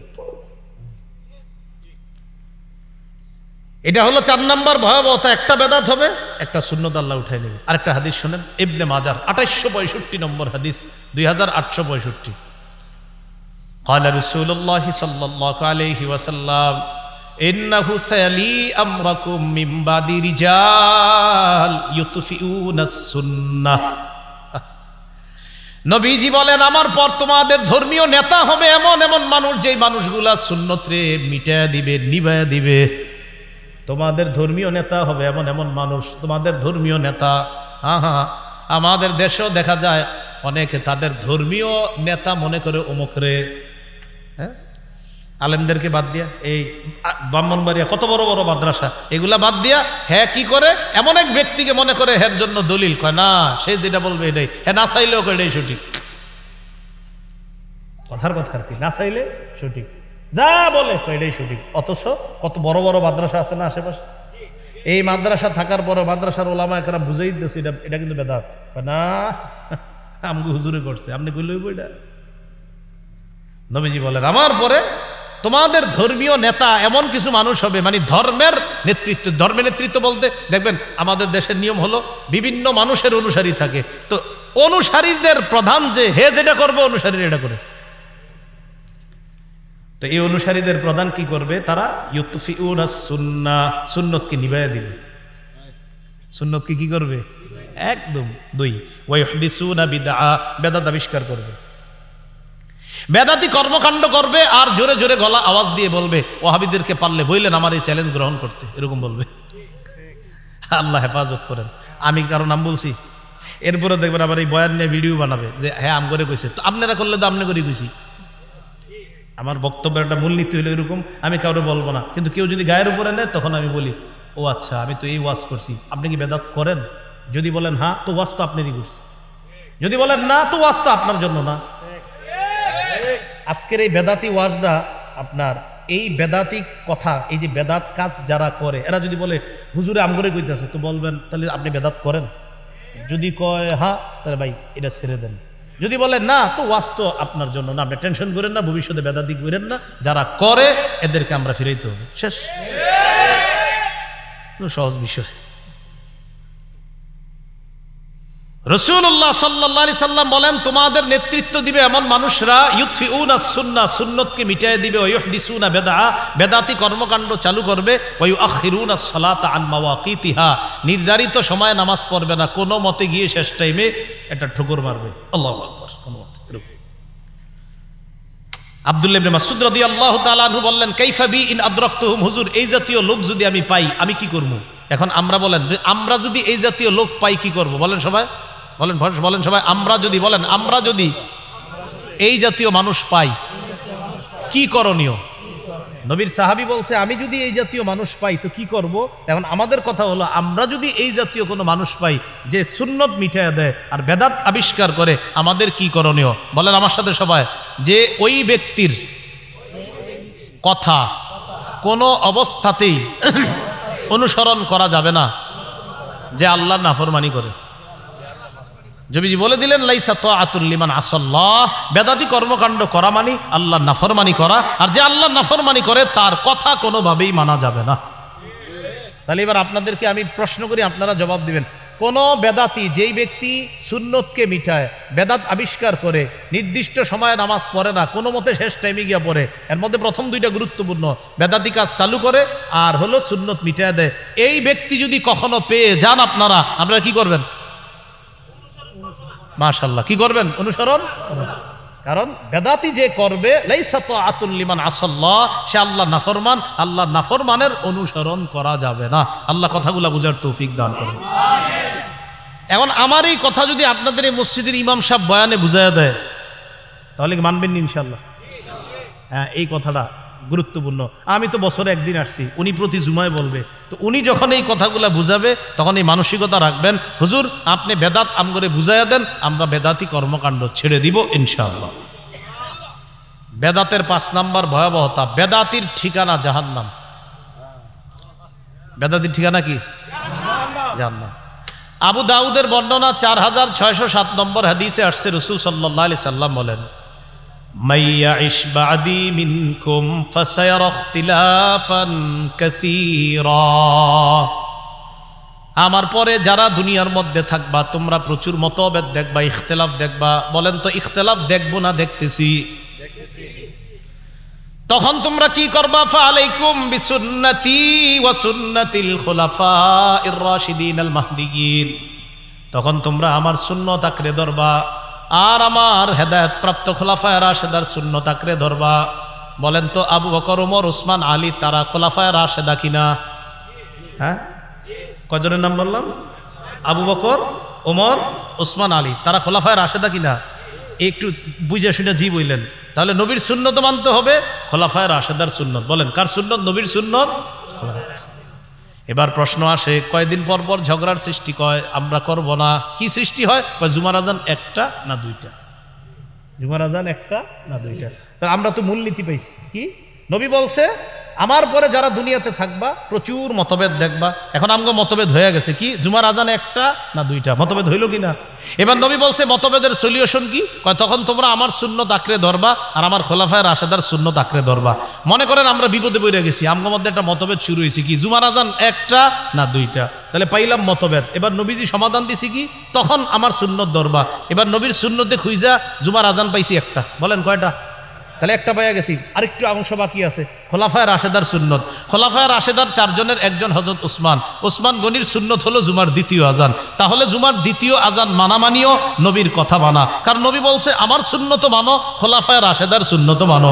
নবীর সুন্নত মাইনা 1 আজান, ওসমানের সুন্নত মাইনা 2 আজান। নবীর সুন্নত মানিও নবীর কথা মানা, ওসমানের সুন্নত মানিও নবীর কথা মানা। বুঝা ঠিক না? না বুঝা? নবী বলছে আমার পরে যারা থাকবা মতভেদ দেখবা। মতভেদ হইল আজান একটা না দুইটা? এবার মতভেদের সমাধান, নবী বলছে আমার সুন্নত আঁকড়ে ধরো। নবীর সুন্নতে তালাশ করলাম, পাইলাম জুমার আজান একটা। কয়টা? এবার রসুলের কথা আরেকটু বাকি আছে যে আমার খোলাফায়ে রাশেদার সুন্নত আঁকড়ে ধরবা। হযরত ওসমান খোলাফায়ে রাশেদার একজন সাহাবী কিনা? হযরত ওসমান জুমার দ্বিতীয় আজান চালু করেছেন, অতএব ওসমানের সুন্নত মানিও নবীর কথা মানা, তাই জুমার আজান দুইটা। আল্লাহ কথাগুলা বুঝার তৌফিক দান করেন। এবার দেখি আপনাদেরকে ট্রাই করি। নবীর পরে যারা দুনিয়াতে থাকবে তারা প্রচুর কি দেখবে? মতভেদ। আমরা দেখলাম যে জুমার আজান একটা না দুইটা, এই জাতীয় একটা মতভেদ দেখলাম। এবার সমাধান খুঁজি। প্রথমে কার সুন্নত? নবীর সুন্নতে জুমার আজান পাইলাম কয়টা? এবার রয়ে গেছে আরো কাদের সুন্নত? খোলাফায়ে রাশেদার একজন সাহাবীর নাম কি? জুমার দ্বিতীয় আজান কার সুন্নত? নবীর সুন্নত মানা, এটা কার কথা? বলেন নবীর কথা। নবীর সুন্নত মানা, এটা কার কথা? খোলাফায়ে রাশেদার সুন্নত মানতে হবে, এটাও কার কথা? তাহলে 2 আজান দেওয়া, এটাও নবীর সুন্নত মানা, নবীর কথা মানা। আল্লাহ কথাগুলা বুঝার তৌফিক দান করেন। এবার আসেন গুরুত্বপূর্ণ একটা অংশ, এইগুলো বেদাতের ভয়াবহতা। আমাদের সমাজে কবর কেন্দ্রিক কিছু বেদাত হয়। কি কেন্দ্রিক? কবর কেন্দ্রিক কিছু বেদাত হয়। এই ব্যাপারে কিছু আলোচনা শুনেন। সহিহ বুখারীর 427 নম্বর হাদিস। ওইদিকে কি হয়েছে? আচ্ছা, যারা সমস্যা করুক, আমরা বসে এইদিকে যদি বারবার তাকায় ওনাদেরকে বলেন যা হওয়ার হয়েছে, মাইকের আওয়াজ হইলে হয়, মানুষগুলা বয়ানগুলা বুঝলে হবে না। ওইদিকে তাকাইতেছে মানুষ, ভাই হয়েছে এদিকে আসেন সবাই, হুজুর একটু বলেন, আইসা পড়তে বলেন, সবাই এদিকে তাকাইতেছে বারবার। বাস কথা বলতে নিষেধ। হুজুর আপনি বলেন যে কথা না বলতে, একটু বলে দেন। হ্যাঁ, এই কথাগুলো বুঝতে হবে, কারণ আপনারা যদি একটু অন্যমনস্ক হয়ে যান এই কথাগুলো বুঝবেন না। এবার আসেন কবর কেন্দ্রিক কিছু বাড়াবাড়ি আমাদের সমাজে বা আমাদের দেশে। কবর কেন্দ্রিক বাড়াবাড়ির কথা আপনারা না জানলেও বাংলাদেশের অনেক মানুষ জানে, আপনারা জানেন না? আচ্ছা, সহিহ বুখারীর 427 নম্বর হাদিস, নবীর 3 বিবির কথা আছে এই হাদিসে। সুবহানাল্লাহ। আয়েশা সিদ্দিকা রাদিয়াল্লাহু তাআলা আনহা, উম্মে হাবিবা, উম্মে সালমা। হাদিসের বর্ণনাকারী আম্মাজান আয়েশা সিদ্দিকা, যাদের ব্যাপারে বর্ণনা করবে তারা নবীর আরেক 2 বিবি হলো উম্মে হাবিবা আর উম্মে সালমা। এই 2 জন হাবশায় একটা গির্জা দেখছে। নবীর বিবি উম্মে হাবিবা আর উম্মে সালামা তারা হাবশায় একটা গির্জা দেখছে। গির্জা ফিহা তাসাবির, গির্জার মধ্যে কিছু ছবি দেখছে, কিছু মূর্তি দেখছে, মূর্তি। ফাযাকারাতা লিন-নবী সাল্লাল্লাহু আলাইহি ওয়াসাল্লাম, মূর্তির কথা আল্লাহ রসুলকে জানাইলেন নবীর 2 বিবি, ইয়া রাসূলুল্লাহ, হাবশায় একটা গির্জা দেখলাম, গির্জার মধ্যে কিছু মূর্তি দেখলাম, হুজুর এই বিষয়গুলো আপনার কাছে জানতে চাই। ফাকালা রাসূলুল্লাহ সাল্লাল্লাহু আলাইহি ওয়াসাল্লাম, ইন্না উলাইকা ইযা কানা ফীহিমুর রাজুলুস সালিহ ফামাতা বানাউ আলা কবরিহি মসজিদা। নবী বললেন এরা হলো ওই সমস্ত মানুষ, তাদের মাঝে কোনো ভালো মানুষ মারা যাওয়ার পর ওই মানুষটাকে তারা যেখানে দাফন করত, দাফন করার পর তার সমাধি স্থলের উপরে তারা একটা মসজিদ বানাইতো। ওই মসজিদের ভিতরে সওয়ারু ফীহি তিলকা সুওর, যেই ব্যক্তিকে নিচে দাফন করা হয়েছে তার একটা মূর্তি মসজিদের ভিতরে বানাইতো। এই দেখেন, এটা হলো কবর, এটা হলো কবর, উপরে মসজিদ। এই দেখেন, এই হলো কবর, কবরের উপরে মসজিদ, ওই মসজিদের ভিতরে মূর্তি, মানে সেজদার স্থান বানাইতো। এই হলো হযরতের কবর, ভালো মানুষের কবর। এই কবরের উপরে মসজিদ, ওই মসজিদের ভিতরে ওই ভালো মানুষের একটা মূর্তি স্থাপন করত। এই কথা আল্লাহ রাসূল সাল্লাল্লাহু আলাইহি সাল্লাম বললেন, উলাইকা শিরারুল খালকি ইনদাল্লাহি ইয়াউমাল কিয়ামা, এরা কিয়ামতের ময়দানে সবচেয়ে নিকৃষ্ট জীব হবে। নাউজুবিল্লাহ। আচ্ছা শুনেন, তাহলে কি জানলাম আমরা? কবর কেন্দ্রিক যে মসজিদ বানায়, এই মসজিদ কবরের উপরে বানানোটা এটা অনুৎসাহিত করছে নবীজি। মুসনাদে আহমদের একটা হাদিস শুনেন, এই হাদিসের বর্ণনাকারী আব্দুল্লাহ ইবনে মাসউদ রাদিয়াল্লাহু তাআলা আন আব্দুল্লাহ ইবনে মাসউদ রাদিয়াল্লাহু তাআলা আনহু قال سمعت رسول الله صلى الله عليه وسلم يقول إن من شرار الناس من تدركهم الساعة وهم أحياء। রাসূলুল্লাহ সাল্লাল্লাহু আলাইহি সাল্লাম বলেন, পৃথিবীর সবচেয়ে নিকৃষ্ট মানুষ হলো তারা যারা দুনিয়াতে বেঁচে থাকা অবস্থায় কিয়ামত হবে। পৃথিবীর সবচেয়ে নিকৃষ্ট মানুষ তারা যারা দুনিয়াতে বেঁচে থাকবে, ওই অবস্থায় কিয়ামত আসবে। এই মানুষগুলো সবচেয়ে নিকৃষ্ট। আর কারা? ওয়াল্লাযীনা ইয়াত্তাখিযুনাল কুবুরা মাসাজিদা, আর যারা কবরকে সিজদার স্থান বানায় তারা পৃথিবীর সবচেয়ে নিকৃষ্ট জাতি। বলেন আমার সাথে সবাই, বলেন যারা, বলেন যারা, সবাই যারা, আবার যারা কবরকে সিজদার স্থান বানায় তারা সবচেয়ে নিকৃষ্ট। কবরকে সিজদার স্থান বানায় তারা সবচেয়ে নিকৃষ্ট। তাহলে প্রেমের দলিল লাগেনি? আরে সিজদার দলিল লাগেনি? সিজদারও দলিল লাগবে, ইবাদতেরও দলিল লাগবে। যেখানে সেখানে সিজদা দিলে হবে না, এটারও একটা দলিল লাগবে। আরেকটা হাদিস শুনেন, সহিহ বুখারীর 532 নম্বর হাদিস। নবী এই যে দুনিয়া থেকে বিদায় নিবে ওই মুহূর্তের হাদিস। তো ওই মুহূর্তের কথাটার দাম কেমন? মানে নবী দুনিয়া থেকে বিদায় নিবে এই মুহূর্তে বলছে কথাটা। আপনাদেরকে হাদিসটা না বললে বুঝবেন না। কারো কাছে রুমাল থাকলে সুন্দরভাবে দেখানো যেত না, রুমাল লাগবে না, আমার দিকে তাকান, এটাই রুমাল মনে করেন। লাম্মা নুজিলা বি রাসূলিল্লাহি সাল্লাল্লাহু আলাইহি সাল্লাম, দেখেন এটাই মনে করেন রুমাল। নবীজির যখন মৃত্যু আসলো, মৃত্যু হবে অবস্থা, ওই মুহূর্তে কানা ইয়াতরাহু খামিসাতান আলা ওয়াজহিহি, নবী তার চেহারার উপরে একটা কাপড় ফলাইছে। নবী ইন্তেকাল করবে অবস্থা ওই মুহূর্তে নিজের চেহারার উপরে একটা কাপড় রাখছে। এইভাবে কাপড় রাখার পর ফাইদা তাম্মা, যখন রাসূলের প্রাণটা বের হবে, নবীজি মুমূর্ষু অবস্থায় চেহারা কাপড় রাখছে। এবার যখন প্রাণ বের হবে কাশাফাহা আন ওয়াজহিহি, কাপড়টা চেহারা থেকে সরাইছে। আপনার মুমূর্ষু অবস্থা, কাপড়টা চেহারার উপরে দিছে। এবার হলো আপনার প্রাণটা যাবে, ওই মুহূর্তে চেহারা থেকে কাপড় সরাইছে। সরানোর পর নবীজি বলতেছে লানাতুল্লাহি আলাল ইয়াহুদি ওয়ান নাসারা, কাপড় সরায় ওই ইহুদিদের উপর আল্লাহর লানত, খ্রিস্টানদের উপর আল্লাহর লানত। আরে নবী এই কথা কেন বলতেছে হঠাৎ? ইত্তাখাযু কুবুর আম্বিয়াইহিম মাসাজিদা, এরা তাদের নবীদের কবরকে মসজিদ বানাইছে, তাই তাদের উপর আল্লাহর অভিশাপ। এটা বলছে এই যে মুমূর্ষ, মানে নবী প্রাণ যাবে যাবে ওই মুহূর্তে এই কথা বলছে। নবী কি বুঝাইছে? বুঝাইছে শোনো উম্মত, এরা তাদের নবীদের কবর বানায়, কবর রেখে মসজিদ বানাইছে, তোমরা কিন্তু আমার কবর রে কেন্দ্র করে এগুলা বানাবা না। তাহলে কি শিখলাম ভাই? প্রাণ যাবে যাবে, ফাইদা তাম্মা কাশাফাহা আন ওয়াজহিহি, প্রাণ বের হবে হবে ওই মুহূর্তে চেহারা থেকে কাপড়টা সরায়া কয় লানাতুল্লাহি আলাল ইয়াহুদ ওয়ান নাসারা ইত্তাখাযু কুবুর আম্বিয়াইহিম মাসাজিদা। ইহুদিদের উপর আল্লাহ লানত, খ্রিস্টানদের উপর আল্লাহ লানত, তারা তাদের নবীদের কবরগুলাকে মসজিদ বানাইছে, সেজদার স্থান বানাইছে। ইউহাজ্জিরু মা সনাউ, মুমূর্ষ অবস্থায় প্রাণ যাবে যাবে মুহূর্তে নবী উম্মতকে সতর্ক করে গেলেন, ও উম্মত তোমরা কিন্তু এরকম ভালো মানুষের কবরকে মসজিদ বানাও না, সেজদার স্থান বানাও।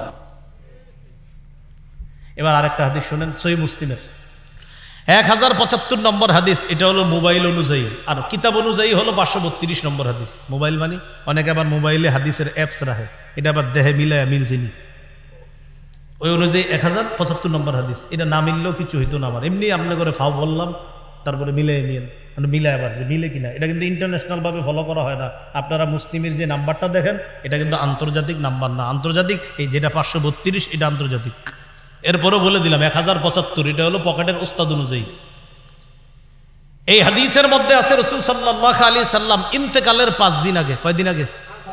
5 দিন আগে নবীজি বলছেন, ইন্নী আবরাউ ইলাল্লাহ আইয়াকুনা লি মিনকুম খলিলুন, আমি আল্লাহর কাছে মুক্ত, তোমাদের মধ্যে আমার কোনো অন্তরঙ্গ বন্ধু হওয়া থেকে আমি আল্লাহর কাছে মুক্ত। তোমরা মানুষ যারা, মানুষের মধ্যে আমার কোনো অন্তরঙ্গ বন্ধু নাই, আমার কোনো খলিল নাই। কোন নবীরে খলিল বলে? ইব্রাহিম নবী। কোন নবীকে খলিল বলে? আমাদের নবী ইন্তেকালের 5 দিন আগে বলে আমার কোনো খলিল নাই। কেন নাই? ফাইন্নাল্লাহ তাআলা ক্বাদ ইত্তাখাযানি খলিলা কামা ইত্তাখাযা ইব্রাহিমা খলিলা। আল্লাহ তাআলা ইব্রাহিম নবীকে যেমন খলিল তথা অন্তরঙ্গ বন্ধু হিসাবে গ্রহণ করেছেন, আমি নবী মুহাম্মদকেও আল্লাহ তার খলিল হিসাবে গ্রহণ করেছেন। সুবহানাল্লাহ। আজকে থেকে জানলাম খলিল 2 নবী, ইব্রাহিম নবীও খলিলুল্লাহ, আমাদের নবীও খলিলুল্লাহ, বাকি আমাদের নবী হাবিবুল্লাহ। তাহলে আমাদের নবী খলিলুল্লাহ, হাবিবুল্লাহ, রাসূলুল্লাহ। সুবহানাল্লাহ। রাসূল ইন্তেকালের 5 দিন আগে বলে ইব্রাহিম নবী যেমন আল্লাহর খলিল, আমিও আল্লাহর খলিল। ইব্রাহিম নবী যেমন আল্লাহর অন্তরঙ্গ বন্ধু, আমিও আল্লাহর অন্তরঙ্গ বন্ধু। তাই তোমরা মানুষ যারা, তোমাদের মধ্যে আমার কোনো খলিল নাই, অন্তরঙ্গ বন্ধু নাই। লাউ কুনতু মুত্তাখিজান মিন উম্মতি খলিলা লাত্তাখাযতু আবা বকরিন খলিলা, আমি যদি আমার উম্মতের কাউকে অন্তরঙ্গ বন্ধু বানাইতাম তাহলে আবু বকরকে আমার খলিল বানাইতাম, অন্তরঙ্গ বন্ধু বানাইতাম। কিন্তু আমার কোনো খলিল নাই। এবার নবীজি যে কথাটা বললেন, আলা শোনো, ওয়া ইন্নামান কানা ক্বাবলাকুম, তোমাদের পূর্ববর্তী জাতি যারা, ইত্তাখাযু কুবুর আম্বিয়াইহিম ওয়া সালিহিহিম মাসাজিদা, তারা তাদের পূর্ববর্তী নবী এবং নেক মানুষ যারা, এদের মূর্তি বানাইতো, এদের কবরের উপর মসজিদ বানাইতো, এদের কবরগুলাকে তারা সেজদার স্থান বানাইতো। এখানে সালিহিহিম বলছে, ইত্তাখাযু কুবুর আম্বিয়াইহিম ওয়া সালিহিহিম মাসাজিদা, তোমাদের পূর্ববর্তী জাতি তাদের নবীদের কবর এবং নেককার মানুষদের কবরগুলাকে সেজদার স্থান হিসাবে গ্রহণ করেছে। নাউজুবিল্লাহ পড়ে। আল্লাহ। এবার নবী বলেন, শোনো তোমরা, লা তাত্তাখিজুল কুবুর মাসাজিদা, তোমরা কবরকে সেজদার স্থান বানাও না, মসজিদ বানাও না। ইন্নী আনহাকুম আন যালিকা, আমি তোমাদেরকে নিষেধ করে যাচ্ছি। ইন্তেকালের কয়দিন আগে বলছে এটা? আর চেহারা থেকে কাপড় সরায়া কথাটা বলছে ইন্তেকালের 5 দিন আগে না, ইন্তেকালের ঠিক মুহূর্তে। এই জন্য প্রিয় ভাইয়ারা, কবর আল্লাহ, অনেকে আবার আমাদেরকে বলে যে, যেমন আমরা কমি ওলামাদেরকে অনেকে বলে হেরা আল্লাহর ওলিদের বিরোধী। নাউজুবিল্লাহ। কোন আল্লাহর ওলির বিরোধী আমরা না, কোন আল্লাহর ওলির কবরের বিরোধী আমরা না, কোন আল্লাহর ওলির মাজারের বিরোধী আমরা না। কোন আল্লাহর ওলির মাজার গিয়ে আপনি জিয়ারত করেন সুন্নাহ মোতাবেক, কোন আলেম আপনারে নিষেধ করবে না। কোন আল্লাহর ওলির কবর গিয়ে আপনি জিয়ারত করেন সুন্নাহ মোতাবেক, কোন আলেম আপনাকে কিছু বলবে না। কিন্তু কোন আল্লাহর ওলির কবরকে কেন্দ্র করে যদি বেদাতি কর্মকাণ্ড করেন, ওলামায়ে কেরাম ছাড় দিবে না। তাহলে আমরা কি ওলিদের বিরোধী না বেদাতের বিরোধী? এই জায়গাটা ভোলা ফেলে আমাদেরকে ওলিদের দুশমন বানায়। আল্লাহ আমাদেরকে হেফাজত করেন। এবার আরেকটা হাদিস শুনেন, যেমনি ভাবে কবরকে সেজদার স্থান বানানো যাবে না, ঠিক তেমনি ভাবে কবরকে কেন্দ্র করে কোনো উৎসব করা যাবে না। বলেন, কবরকে কেন্দ্র করে কি করা যাবে না? আপনাদের জানা আছে কিনা জানি না, আমার জানা আছে। আমাদের এই দেশেও 1 মাস ব্যাপী কবরকে কেন্দ্র করে উৎসব হয়। 1 মাস। এটা 10-12 বছর আগের কথা, এখন কি হালাত জানি না। 1 মাস কবরকে কেন্দ্র করে উৎসব, লাখ লাখ মানুষ উপস্থিত হয়। যেটাই হোক, আবু দাউদের বর্ণনা 2042 নম্বর হাদিস। এই হাদিসের মধ্যে আসছে রাসূল সাল্লাল্লাহু আলাইহি সাল্লাম বলেন, লা তাত্তাখিযু বুয়ুতাকুম কুবুরা, তোমরা তোমাদের ঘরগুলারে কবর বানায়ো না। তোমাদের ঘরগুলা কবর বানায়ো না। ঘর কবর হয় কেমনে? নফল নামাজ না পড়লে, জিকির না করলে, তাসবিহ না পড়লে, কোরআন তেলাওয়াত না করলে ওই ঘর কবর হয়ে যায়। এই জন্য ঘরকে কবর বানায়ো না, নবী নিষেধ করলেন। এটা সাথে সাথে বললেন, ওয়ালা তাত্তাখিযু কবরি ঈদা, আমার কবরকে উৎসবের স্থান বানায়ো না। আমার কবরকে কেন্দ্র করে উৎসবের স্থান করবা না, মেলা বসাবা না। বাস সোজা। ওলামা মুহাদ্দিসিনে কেরাম লেখছে, আধুনিক যে মেলা, এই মেলা এটা দ্বারা উদ্দেশ্য, তারা মেলা বসায় কবরকে কেন্দ্র করে, এটা করবা না। এরপর নবী বলেন, সাল্লু আলাইয়া, আমার উপর বেশি বেশি দুরূদ পড়বা। ফাইন্না সালাতাকুম তাবলুগুনি হাইসু কুনতুম, তোমরা যেখান থেকে দুরূদ পড়ো সেখান থেকে দুরূদ আমার কাছে পৌঁছে যায়। এই জানলাম কবরকে কেন্দ্র করে উৎসব করা যাবে না, মেলা বসানো যাবে না। এবার আসেন, বলেন কবরের উপর বসা যাবে না। বলেন সবাই, কবর সামনে রেখে নামাজ পড়া যাবে না। অনেক মসজিদের মাঝখানে কবর, হ্যাঁ, মাঝখানে রাইখা চারদিকে মুসল্লিরা দাঁড়ায়। যদিও মুসল্লিরা কেউ কবরের কেন্দ্র করে সিজদা দেয় না, এটা ঠিক না। নবীজি কি বলে দেখেন, আবু দাউদের 3229 নম্বর হাদিস। আর আপনারা এলাকাবাসী এমন মসজিদ কেন করবেন যে কবরটা মাঝখানে রাখতে হইব? কেন এটার এক সাইডে রাখা গেল না? না, আবেগ। আবেগ। কবরটা এক সাইডে রেখে তো মসজিদটা বানান না, আবেগ। এটা নেই রাখতে হবে মাঝখানে। চারপাশে নামাজ পড়ে মাঝখানে এটা রাখছে। এলাকাবাসী যখন একটা মসজিদ বানায়, আলেমদের সাথে পরামর্শ করলেই তো হয়, কবরটা এক সাইডে দিয়ে দিলেই তো হয়ে যায়। না, এটা মাঝখানে রাখতে হবে, এটার সাথে আবেগ জড়িয়ে আছে। বললাম না, আবেগে মানুষ বেদাত শুরু করে, বেদাত মানুষ শিরিক পর্যন্ত পৌঁছে যায়। আবু দাউদের 3229 নম্বর হাদিস। এই হাদিসের মধ্যে রাসূল সাল্লাল্লাহু আলাইহি সাল্লাম বলেন, লা তাজলিসু আলাল কুবুর, তোমরা কবরের উপর বসবা না। ওয়ালা তুসাল্লু ইলাইহা, কবর সামনে রেখে নামাজ পড়বা না। কবরের দিকে মুখ করে নামাজ পড়বা, মানে আপনি একদম কবর সামনে। আর মানে অর্থাৎ উদ্দেশ্য হলো মাকসাদ, আপনি আসলে কারে সিজদা দেন? নবী উদ্দেশ্য হলো, নবী তুমি কবরওয়ালারে আবার সিজদা দিচ্ছ না তো। তো আমার কথা হলো, এরকম মসজিদ কেন বানানো যে মাঝখানে কবর রাখলাম আমি, আর এটা সামনে গিয়ে আমার নামাজ পড়তে হবে? এরকম কেন রাখতেছি? তো রাসূলুল্লাহ সাল্লাল্লাহু আলাইহি সাল্লাম বললেন, লা তাজলিসু আলাল কুবুর, কবরের উপর বসবা না। ওয়ালা তুসাল্লু ইলাইহা, ওই দিকে ফিরে এটারে সামনে রাখা নামাজও পড়বা না। আল্লাহ আমাদের সকলকে বেদাত থেকে এবং কবর কেন্দ্রিক বেদাত থেকে হেফাজত করেন, আমিন। সর্বশেষ কথা, বেদাত থেকে বাঁচার কি উপায়? বেদাত থেকে বাঁচার উপায় এক কথায়, রাসূল সাল্লাল্লাহু আলাইহি সাল্লামের পূর্ণ আনুগত্য করা। বেদাত থেকে বাঁচার একমাত্র উপায় নবীর আনুগত্য করা। হুজুর নবী তো নাই, তাহলে কার আনুগত্য? নবীর সুন্নত মেনে নেওয়া, শেষ। বেদাত থেকে বাঁচার শ্রেষ্ঠ উপায় নবীর সুন্নতের আনুগত্য করা, নবীজির আনুগত্য। তো নবীজির আনুগত্য মানে সুন্নাহের আনুগত্য করা, সুন্নাহের অনুসরণ করা। সহিহ বুখারী 7280 নম্বর হাদিস। রাসূল সাল্লাল্লাহু আলাইহি সাল্লাম বলেন, কুল্লু উম্মতি ইয়াদখুলুনাল জান্নাহ ইল্লা মান আবা, আমার উম্মতের সবাই জান্নাতে যাবে, তবে সে ছাড়া যে অস্বীকার করে। সাহাবীরা বললেন, হুজুর অস্বীকার কে করে? নবী বললেন, মান আতাআনি দাখালাল জান্নাহ, যে আমার অনুসরণ করে সে জান্নাতে যাবে। ওমান আসানি ফাকাদ আবা, আর যে আমার নাফরমানি করে, আমার অবাধ্য হয়, সে অস্বীকার করে। আর এই অস্বীকার করে যে ব্যক্তি, সে জাহান্নামে যাবে, সে বেদাতি, তার ঠিকানা হবে জাহান্নাম। বলি নাউযুবিল্লাহ। তো রাসূলুল্লাহ সাল্লাল্লাহু আলাইহি সাল্লাম এটার মাধ্যমে বুঝলাম নবীর অনুসরণ করা। তিরমিজির একটা বর্ণনা আছে, 2677 নম্বর হাদিস, 2677। এই হাদিসে আছে, আমার সাথে একটু বলেন, বলেন সুন্নত, বলেন জিন্দা করা, বেদাত মিটিয়ে দেওয়া। আগে জানছি আমরা বেদাত করলে সুন্নত আল্লাহ উঠায় দেয়। তো এখন একটা কথা হলো, বেদাত থেকে বাঁচার উপায় হলো সুন্নত বেশি বেশি প্রতিষ্ঠিত করা। তাহলে এই বেদাতটা মুছা, এটা হয়তো আশা করা যায় যে বেদাতটা আমরা মুছবো কি দিয়ে? সুন্নত দিয়ে। রাসূলুল্লাহ সাল্লাল্লাহু আলাইহি সাল্লাম বলেছেন, মান আহইয়া সুন্নাতাম মিন সুন্নতি, আমার একটা সুন্নত যদি কেউ জিন্দা করে, ফালাহু আজরু মান আমিলাহা, ওই সুন্নতের অনুসরণ যতজন করবে ততজনের সওয়াব ওই সুন্নত জিন্দাকারীও পাবে। মিন গায়রি আইয়ুন তাকাসা, ফি রিওয়ায়া আইয়ান কুসা মিন উজুরিহিম শাই, তাদের আমলনামা থেকে সোয়াব কাটা হবে না, যারা সুন্নতটা মানবে তাদের সোয়াবটা থেকে যাবে, ওই সমপরিমাণ সোয়াব সুন্নত জিন্দাগারিও পাবে। সুন্নত জিন্দাগারি, যে মনে করেন একটা সুন্নত আমি জিন্দা করলাম, আপনি জিন্দা করলেন, আপনার এই সুন্নত জিন্দা করার পর 100 জন মানুষ সুন্নতের উপর আমল করছে, ওই 100 জনের সুন্নতের সোয়াব পাবে, বাকি তাদের সমপরিমাণ সোয়াব আপনার আমলনামাও চলে যাবে।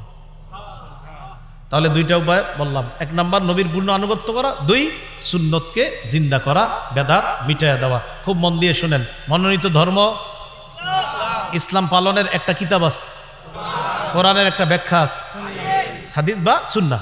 তো এই হাদিস বা কি বলেন তো সুন্নাহ, এই হাদিস এবং সুন্নাহ এটা মানতে হবে বাড়াবাড়ি এবং সারাসারি সহ, বাড়াবাড়ি সারাসারি ছাড়া, মানে বাড়াবাড়িও করা যাবে না, ছাড়াছাড়িও করা যাবে না। বলেন তো আমরা আজকে একটা বাড়াবাড়ির কথা জানছি, এটার নাম কি? বেদাত। বলেন কি জানছি এটার নাম? বেদাত। ইসলামের মধ্যে ইবাদতের নামে সওয়াবের আশায় কেউ যদি নতুন কিছু আবিষ্কার করে, এটার কি বলে? এই বেদাত পরিত্যাজ্য, এই বেদাত গ্রহণ করা যাবে না। বলেন তো কেউ যদি বেদাতি কাজ করে অথবা কোনো বেদাতিকে আশ্রয় দেয়, তার উপর জানি 1 নাম্বার কার অভিশাপ? আল্লাহ। 2 নাম্বার ফেরেশতাদের, 3 নাম্বার সব মানুষের অভিশাপ। আচ্ছা, বেদাতি একটা আপনার শ্রেষ্ঠ পানি থেকে বঞ্চিত হবে, এটা কি পানি? তাহলে আরেকটা কথা, রাসূল সাল্লাল্লাহু আলাইহি সাল্লামের প্রেম ভালোবাসা নবীর আনুগত্য সহ না ছাড়া? নামাজ পড়া, এই নামাজ পড়াটা কি নবীর তরিকা অনুযায়ী হবে না নবীর তরিকা ছাড়া? আচ্ছা, নবীর কাছাকাছি পৌঁছে যাবে নামাজ পড়ে না নামাজ ছেড়ে? তাহলে যারা বলে নামাজ না পড়লেও নবীর প্রেম আছে, কথাটা কি সত্য না অসত্য? আল্লাহ আমাদের সকলকে কথাগুলো বোঝার তৌফিক দান করেন। আজকের এই পুরো আলোচনাটা আপনারা মিম্বরের আমানত সংকলন যে আছে আমার, এই সংকলনের 2য় খণ্ডে আরো বিস্তারিত পাবেন। এই আজকের আলোচনাটাও 2য় খণ্ডটা শিরিক বেদাত কুফর তাওহীদ সম্পর্কে, এই আলোচনাটা 2য় খণ্ডে আরো আছে, বিস্তারিত আছে। অনলাইন থেকে আপনারা সংগ্রহ করে নেবেন, অনলাইনে পাওয়া যায়। মিম্বরের আমানত 2য় খণ্ডে এই আলোচনাগুলো আছে। 1ম খণ্ডের আলোচনা হলো সন্তানের 64টি অধিকার, আর 3য় খণ্ডের আলোচনা হালাল হারাম সম্পর্কে, 4র্থ খণ্ডের আলোচনা হলো আপনার স্বামীর 24টা অধিকার, স্ত্রীর 19টা অধিকার, 5ম খণ্ডের আলোচনা হলো ইসলামের প্রথম ভিত্তি, আর 6ষ্ঠ খণ্ডের আলোচনা ইসলামের 2য় ভিত্তি নামাজ নিয়ে। এই 6 খণ্ড আপাতত মার্কেটে আছে, বাকি সবগুলা আপাতত আছে কিনা আবার আগামী মাসে হয়তো 18,000 কিতাবের অর্ডার হচ্ছে, তারা দিচ্ছে, তো হয়তো তখনও পেয়ে যাবেন। অনলাইন থেকে পাওয়া সহজ, আপনাদের এলাকায় এসে ওরা পৌঁছায় দিবে, কেমনে জানি বললে পৌঁছায় দেয়, এটার জন্য আলাদা টাকা দিতে হয় ওদেরকে। আর আচ্ছা, গাড়িতে ওরা নিয়ে এসেছে, কয় খণ্ড ওরা এখানে আনছে আমার জানা নাই, যেই খণ্ড পান, যদি 6 খণ্ড থাকে 6 খণ্ড নিয়ে নেন, কিছু টাকা দিয়ে হলেও নিয়ে নেন, কাজ হবে ইনশাল্লাহ। এবং আপনারা যারা মিম্বরের আমানতটা নেবেন, সবার প্রতি আমার একটা আবদার থাকবে, প্রতিদিন একটু হইলেও পড়বেন, বলেন ইনশাল্লাহ। সত্যি জানতে পারবেন, অনেক কিছু জানবেন। মানে আমি আমার কোনো বরত্ব প্রকাশ করি, আর এটা তো আমার লেখা না হুজুর, এটা সংকলন, মানে আমনের কথা লিখছি, অমুকের কথা লিখছি, তুই তো আমার লেখা না, তো এনে আমার তো গর্বেরও কিছু নেই। ওই কোরআনের একটা আয়াত লিখছি, তুই এটা আমার গর্বের কি আছে, আল্লাহর কথা লিখছি। একটা হাদিস আনছি নবীর, তুই এটা নবীর কথা আনছি, কিন্তু আমি লেখক না, এটা আল্লাহর কথা, নবীর কথা, এটা আমি লেখকই না, সংকলক। এই জন্য গর্বেরও কিছু নেই। তুই এটা নিয়েন, পড়বেন, পইরা নিজেরা কিছু শিখবেন, আমল করার চেষ্টা করবেন। এর মধ্যে বিশেষ করে 1ম খণ্ডটা 64টা অধিকার পুরো মুখস্থ করে ফেলবেন, স্বামী স্ত্রী 64টা অধিকার সন্তানের একদম মুখস্থ করে ফেলবেন, 5টা মুখস্থ করে ডেলি শোনাইবেন। ওই আলোকে বাচ্চাটাকে ছোটবেলা থেকে বড় করবেন। যারা বিয়ে করেন নাই ওরাও 1ম খণ্ডটা মন দিয়ে পড়বেন। বিয়ে করার আগে কি করণীয়, 1ম খণ্ডে লম্বা আলোচনা, আর আজকের আলোচনাগুলা 2য় খণ্ডে পাবেন। 3য়, 4র্থ, 5ম, 6ষ্ঠ পর্যন্ত বের হয়েছে, এই সবগুলা যদি ওদের কাছে গাড়িতে থাকে আপনারা নিয়ে নিতে পারেন। আল্লাহ আমাদের সকলকে আজকে যে কথাগুলো শুনলাম বললাম সবাই যেন আমল করতে পারি, আল্লাহ তৌফিক দান করেন। প্রিয় মুরব্বী ভাইয়ারা যারা আছেন, আমার মুরব্বী বাবারা এবং আমার বয়সী যারা, সবার কাছে একটা আবদার, ওলামায়ে কেরামের কাছে বেশি বেশি যান, তাদের কাছে গিয়ে বলেন আমার যদি কোনো ভুল থাকে হুজুর ধরায়া দেন, আমি ইনশাল্লাহ ভুল থেকে ফিরে আসবো, সঠিকভাবে আমি চলবো। বিশ্বাস করেন, এই মানসিকতা নিয়ে চলেন। আজকে আপনি মারা গেলে কালকে একদিন হয়ে যাবে, তাই আখেরাত বরবাদ করার কোনো সুযোগ নাই। বুঝে শুনে আখেরাত বরবাদ করবেন না। আল্লাহ কথাগুলা বোঝার তৌফিক দান করেন।